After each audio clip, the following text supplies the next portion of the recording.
Hello viewers, ফেসবুকে যখন আমরা স্টোরি আপলোড করি তো স্টোরি দেখা যাচ্ছে একটা সময় পর আমরা এই স্টোরি আর খুঁজে পাই না।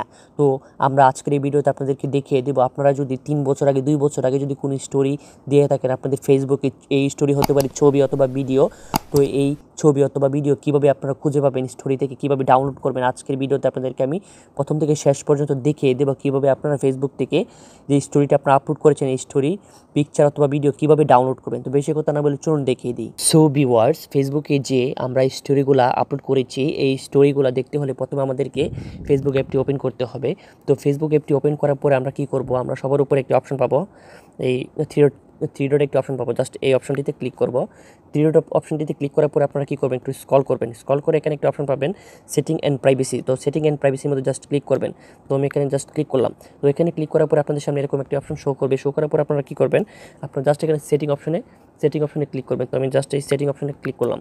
তো সেটিং অপশনে ক্লিক করার পরে আপনাদের সামনে সেটিং অ্যান্ড প্রাইভেসির ভিতরে নিয়ে আসবে আপনাদেরকে। তো আপনারা কী করবেন, একটু স্ক্রল করে নিচে আসবেন। তো এখানে ওই স্ক্রল করে নিচে আসার পরে আপনারা এখানে একটি অপশন পাবেন ইউর অ্যাক্টিভিটি লগ। এখানে দেখতে পাচ্ছেন your activity log, review your activity and content that you are tagged in. তো আপনারা এই অপশনটি দেখতে পাবেন। দেখার পরে আপনারা এখানে একটি অপশন পাবেন অ্যাক্টিভিটি লগ। তো জাস্ট এই অ্যাক্টিভিটি লগ অপশনে ক্লিক করবেন। তো আমি এখানে জাস্ট ক্লিক করলাম। তো এখানে ক্লিক করার পরে আপনাদের সামনে এরকম একটা ইন্টারফেসে নিয়ে আসবে activity log, welcome to activity log. তো এখানে আসার পরে আপনারা আপনাদের 2 বছর আগের, 3 বছর আগের, 4 বছর আগের যে স্টোরিগুলো আপনারা আপলোড করেছেন এই স্টোরিগুলো সবগুলো স্টোরি আপনারা একসাথে দেখতে পাবেন। এবং এখান থেকে আপনারা চাইলে আপনাদের এই ফেসবুকে আবার স্টোরিতে রিআপলোড করতে পারবেন অথবা ডাউনলোড করে নিতে পারবেন আপনাদের গ্যালারিতে।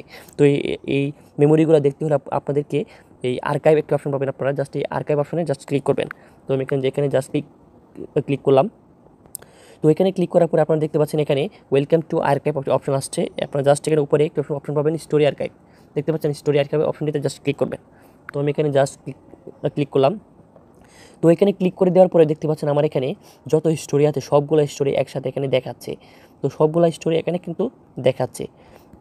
তো এইভাবেই মূলত আপনারা আপনাদের এই স্টোরিগুলো ফুল মেমোরি আপনারা এখান থেকে আপনাদের ফেসবুক থেকে পেয়ে যাবেন, অথবা এখান থেকে চাইলে এইটির মধ্যে ক্লিক করে আপনারা রিআপলোডও করতে পারেন অথবা আপনাদের গ্যালারিতেও নিয়ে আসতে পারেন। ভিউয়ার্স, আপনাদের স্টোরিগুলো আপনারা চাইলে এই ফেসবুকে আবার রিআপলোডও করতে পারেন অথবা আপনাদের অ্যান্ড্রয়েড মোবাইলের গ্যালারিতেও নিয়ে আসতে পারেন ডাউনলোড করে।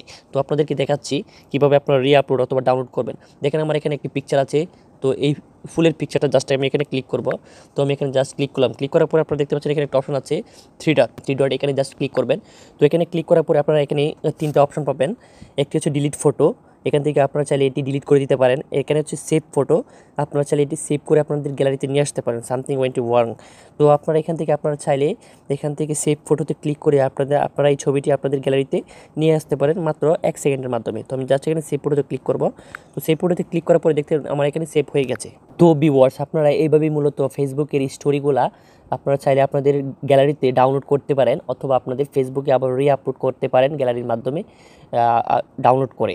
তো আজকে ভিডিওতে আপনাদেরকে আমি দেখিয়ে দিলাম কীভাবে আপনারা আপনাদের 2 বছর 3 বছর আগের স্টোরি কীভাবে ডাউনলোড করবেন ফেসবুক থেকে, আপনাদেরকে আমি দেখিয়ে দিলাম। আপনারা যদি এই ভিডিওটি দেখে যদি একটু উপকার হয়ে থাকে আপনাদের, তাহলে অবশ্যই চ্যানেল নতুন হয়ে থাকলে চ্যানেলটি সাবস্ক্রাইব করবেন আর পাশে থাকা বেল আইকনটি প্রেস করে রাখবেন। তো সবাইকে ধন্যবাদ।